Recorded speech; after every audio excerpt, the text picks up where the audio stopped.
دینی بیان کو سننے کے لیے سبسکرائب کریں اسلامک درس۔ سویڈن میں کورٹ کے سامنے باقاعدہ قرآن مجید کو جلایا گیا ہے۔ مسلمان کوئی کام کرتے ہیں، کوئی جذباتی پن دکھاتے ہیں جب، تو یہ یورپی کنٹریز چیختے ہیں کہ یہ مسلمان جذباتی ہوتے ہیں، مار دھاڑ کرتے ہیں، قتل و غارت کرتے ہیں۔ علماء اس قتل و غارت کی بھی مخالفت کرتے ہیں، لیکن جو چیز فساد کا ذریعہ بنتی ہے، مسلمانوں کے جذبات برانگیختہ کرنے کا ذریعہ بنتی ہے، وہ چیز بھی غلط ہے۔ دیکھو اسلام نے حکم دیا وَلَا تَسُبُّوا الَّذِينَ يَدْعُونَ مِن دُونِ اللَّهِ فَيَسُبُّوا اللَّهَ عَدْوًا بِغَيْرِ علم، کہ تم ان کے جھوٹے خداؤں کو برا بھلا مت کہو، ورنہ یہ بھی تمہارے خدا کو برا بھلا کہیں گے۔ حالانکہ اسلام ان کے خداؤں کو جھوٹا کہہ کے بھی کہہ رہا ہے کہ ان کو برا بھلا مت کہو۔ قرآن میں الحمد سے لے کے والناس تک کتنی جگہ بت پرستی کی مخالفت ہے کہ بتوں کی عبادت مت کرو، لیکن پھر بھی قرآن کہہ رہا ہے اس طرح سے رد مت کرو کہ یہ تمہارے خدا کو برا کہیں۔ تو آپ بتائیے، جو مذہب کسی دوسرے مذہب کا مذاق اڑانے کی اجازت نہیں دے رہا، اس کے باطل ہونے کے باوجود کہہ رہا ہے اس طرح سے رد مت کرو کہ وہ تمہارے خدا کو یا رسول کو برا بھلا کہنا شروع کر دیں، تو وہ مذہب کتنا پیسفل ہوگا اور وہ کتنا لوگوں کے جذبات کا خیال کر رہا ہے۔ اور ان لوگوں کو آپ دیکھیں کہ آزادی کے نام پہ، ہیومن رائٹس کے نام پہ کس طرح مسلمانوں کے جذبات سے کھیل رہے ہیں۔ ہم یہ مانتے ہیں کہ یہ قرآن کس کی کتاب ہے؟ اللہ کی کتاب۔ تو جس خدا کو ہم اللہ مان رہے ہیں اور کریٹر مان رہے ہیں اور ہمارے ایمان کا حصہ ہے، اس پہ ہم جان دینے کے لیے تیار ہیں، تو ہم یہ برداشت کر لیں گے کہ اس خدا کے کلام کو ہماری نظروں کے سامنے جلایا جائے؟ یہ برداشت کر لیں گے ہم کیا؟ یہ کوئی جھوٹے مذہب کا ماننے والا تو برداشت کر لے گا جس کو اپنی کتاب کے اللہ کی کتاب ہونے کا یقین نہ ہو۔ اس کی میں آپ کو ایک مثال دیتا ہوں۔ دیکھو کوئی شخص آپ کے سامنے آپ کے باپ کو مار پیٹ رہا ہو اور آپ چپ کھڑے ہوئے تماشا دیکھ رہے ہیں، تو لوگ کیا کہیں گے؟ یا تو یہ آدمی بالکل بے غیرت ہے، غیرت ہے ہی نہیں اس میں، یا یہ کنفیوژن میں ہے کہ یہ اس کا باپ ہے بھی یا نہیں ہے۔ ایسا ہی ہے نا کہ پتہ نہیں، ہو سکتا ہے یہ میرے والد نہ ہو، ان کی شکل کا کوئی آدمی ہو اور میں خواہ میں اس جنگ میں کود پڑوں اور یہ بعد میں پتہ چلا کہ یہ میرے ابا نہیں ہے۔ ہم اگر کنفیوژن میں ہوتے ہیں نا کہ یہ کتاب قرآن اللہ کی ہے یا نہیں ہے، تو ہمارے جذبات مشتعل نہ ہوتے کہ میرے بھائی ہمیں چڑھتے سورج کی طرح اہل اسلام کو، اہل ایمان کو یقین ہے کہ یہ کلام کس کا کلام ہے؟ اللہ کا، اور محمد صلی اللہ علیہ وسلم کس کے پیغمبر ہیں؟ اللہ کے۔ اور یہ دلائل کی دنیا میں ہم اس کے قائل ہیں، کیونکہ ہم نے تو اسلام میں پیدا ہوئے ہیں، ہم نے تو اسلام کو اپنی آنکھوں سے دیکھا ہے۔ یورپین کو کیا پتہ اسلام کیا ہے؟ وہ تو پیدا عیسائیت میں ہوئے، کوئی ہندو گھر میں پیدا ہوا، کوئی ایتھیسٹ کے ہاں پیدا ہوا، ہم تو پیدا کس میں ہوئے ہیں؟ اسلام میں۔ ہم نے تو اسلام کا حسن اپنی آنکھوں سے دیکھا ہے، ہم نے فجر کی نماز دیکھی، ہم نے ظہر کی نماز دیکھی، ہم نے عصر دیکھی، ہم نے مغرب دیکھی، ہم نے عشاء دیکھی، ہم نے رمضان دیکھا، ہم نے حج دیکھا، ہم نے زکوٰۃ دیکھی، ہم نے صلہ رحمی دیکھی اسلام میں۔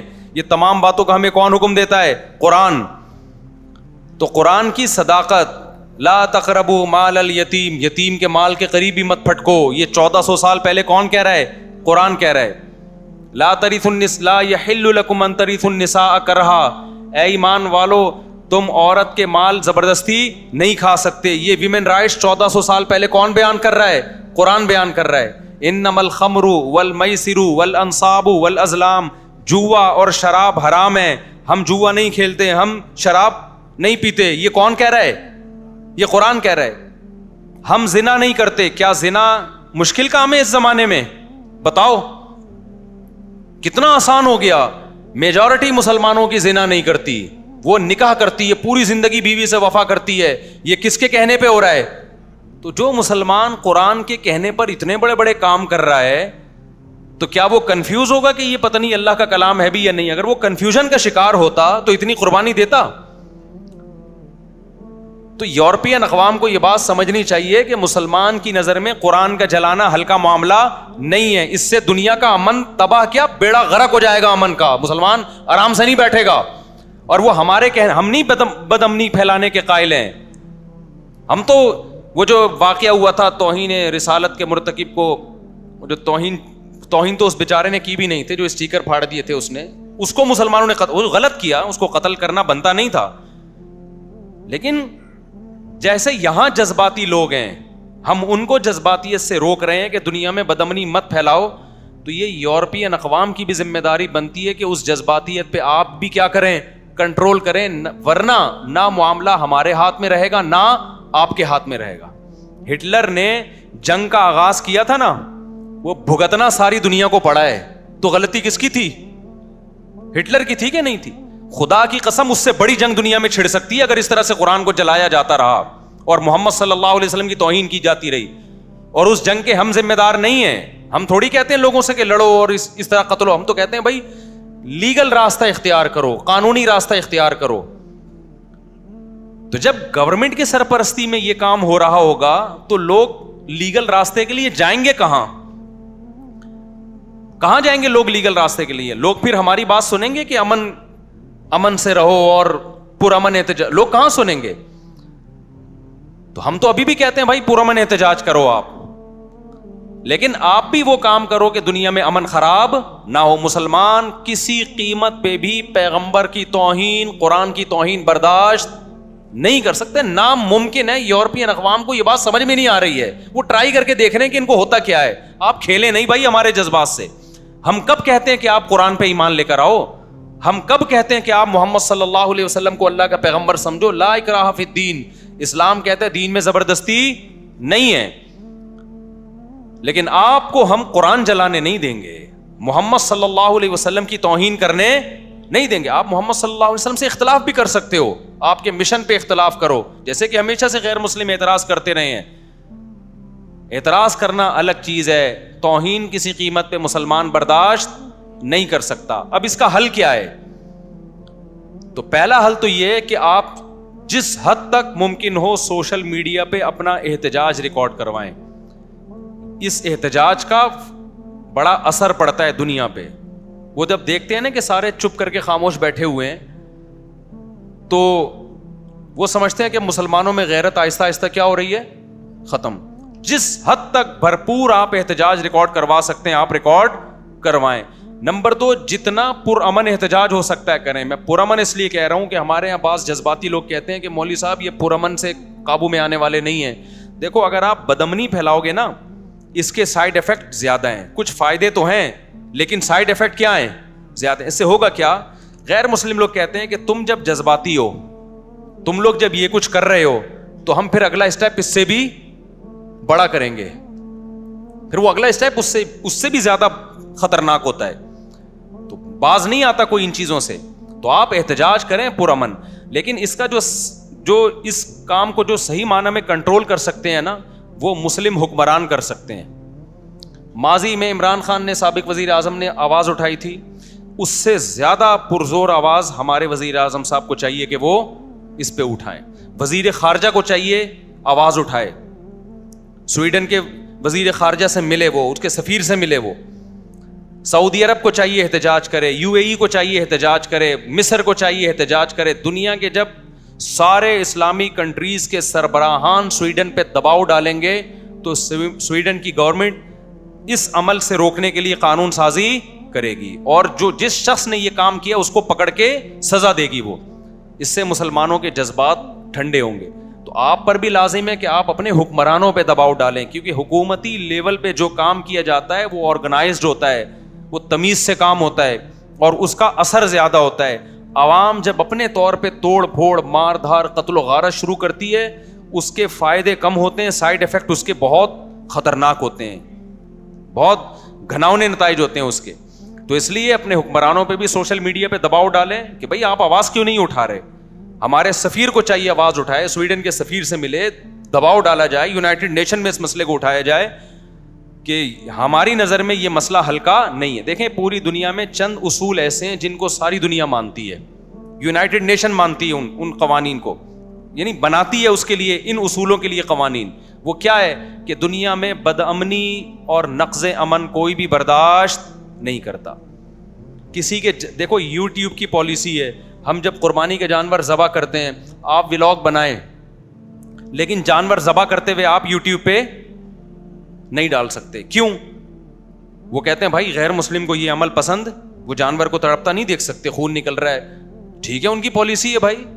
تو ہم بھی کہتے ہیں یار اگر آپ کو پسند نہیں ہے تو ہم اس لا کو کیا کریں گے, کیونکہ یہ قربانی تو ہمارا گھر کا مسئلہ ہے نا. ہم پوری دنیا کو تھوڑی دکھائیں گے اس کے بھائی ہم جانور ذبح کر رہے ہیں, ان کو تکلیف ہو رہی ہے تو ہم نہیں دکھائیں گے آپ کو. ایک جگہ سارے غیر مسلم بیٹھے ہوئے ہیں, آپ اونچی آواز سے اذان دے رہے ہیں اور وہ کہتے ہیں ہمیں نہیں سننی, تو شریعت بھی کیا کہتی ہے بھائی انہوں نے تھوڑی نماز پڑھنی ہے, نماز تو آپ نے پڑھنی ہے نا. تو آپ مسلمانوں کے لیے اذان دیں, ان کو پسند نہیں ہے تو آپ کیا کریں گے, خاموشی اختیار کریں گے آپ یا آہستہ آواز میں اذان دیں گے آپ. تو جب آپ کا اپنا کنٹری ہے, آپ کا اپنا ملک ہے تو ٹھیک ہے, پھر آپ جیسے چاہیں چلیں, لیکن جب دوسرے کا ملک ہے, دوسرے کا کنٹری ہے, تو آپ کو اس کے لا کو فالو کرنا پڑے گا. تو یہاں بھی ایسا ہی ہے کہ ہم جب یہ کہتے ہیں کہ بھائی ہم گائے ذبح کر کے یوٹیوب پہ نہیں ڈال رہے, فیس بک پہ نہیں ڈال رہے, دوسروں کے جذبات کو کیا ہوتی ہے, ٹھیس پہنچتی ہے, اور ہم یوٹیوب کے اس قانون پہ احتجاج بھی نہیں کر رہے. ہم کہتے ہیں بھائی ٹھیک ہے آپ نے قانون بنایا, سارے انسانوں کو سامنے رکھے تو ہمیں فالو کریں گے. تو جب اتنے سے جذبات کو ٹھیس پہنچانے کی اجازت نہیں ہے کہ جی اس کو گائے ذبح ہوتا پسند نہیں ہے, تو آپ 1 ارب مسلمانوں کے, 1 ارب سے زیادہ مسلمانوں کے جذبات, گائے ذبح ہونے سے کسی غیر مسلم کو اتنی ڈپریشن نہیں ہوگی. نبی صلی اللہ علیہ وسلم کی توہین اور قرآن کی توہین سے 1 ارب سے زیادہ انسان ہیں جن کے جذبات صرف مجروح نہیں ہوتے, بے پناہ مجروح ہوتے ہیں. تو یہ چیز دنیا میں نقض امن کا, بد امنی کا سبب ہے. یہ ایسی چیز ہے جس کو غیر مسلم بھی مانے گا اگر اس میں عقل ہوگی. تو سویڈن کی گورنمنٹ کو پر لازم ہے کہ وہ فوراً, جیسے انہوں نے کیا تھا, نیوزی لینڈ نے کیا تھا نا, چند مسلمان قتل ہو گئے تھے, تو کیسے مسلمانوں کا دل جیت لیا نیوزی لینڈ کی گورنمنٹ نے, کتنا پروٹوکول دیا مسلمانوں کو کہ ایک دہشت گرد نے گھس کے مسجد میں چند مسلمانوں کو قتل کیا. اب میں دنیا میں جہاں بھی جاتا ہوں, نیوزی لینڈ کے اس واقعے پر ساری دنیا کے مسلمان نیوزی لینڈ گورنمنٹ کو سپورٹ کرتے ہیں اور تعریف کرتے ہیں, یار نیوزی لینڈ گورنمنٹ نے ہمارے دل جیت لیے. تو اگر سویڈن کی گورنمنٹ یہ کام کرے گی بھائی, یہ آپ دنیا میں بدامنی کا ذریعہ بنو گے, ساری دنیا آپ کو برا بھلا کہے گی, ساری دنیا آپ کو پر جو ہے وہ لعنت بھیجے گی. تو اس لیے سوشل میڈیا پہ جتنا احتجاج کر سکتے ہیں کریں آپ. اور دوسری بات یہ, اپنے حکمرانوں پہ دباؤ ڈالیں کہ وہ اس پر اپنا احتجاج ریکارڈ کروائیں, سویڈن کے سفیر سے ملیں, ان کی وزارت خارجہ سے ملیں, ان پہ دباؤ ڈالیں. جب حکومتی سطح پہ دباؤ آئے گا نا, دیکھو انڈیا میں مسلمانوں پہ ظلم شروع ہوا, جب سعودی عرب نے دباؤ ڈالا تو ظلم میں کمی آئی. پھر جب سعودی عرب کی طرف سے دباؤ کم ہوتا ہے پھر ظلم بڑھنا شروع ہو جاتا ہے. تو گورنمنٹ لیول پہ جو کام ہوتا ہے وہ بڑا اسٹرانگ ہوتا ہے, لیکن گورنمنٹ جمہوری ہے وہ جب ہی کرتی ہے جب پبلک کا دباؤ ہوتا ہے. پبلک کا دباؤ نہیں ہوگا تو حکومت بھی آرام سے بیٹھ جائے گی.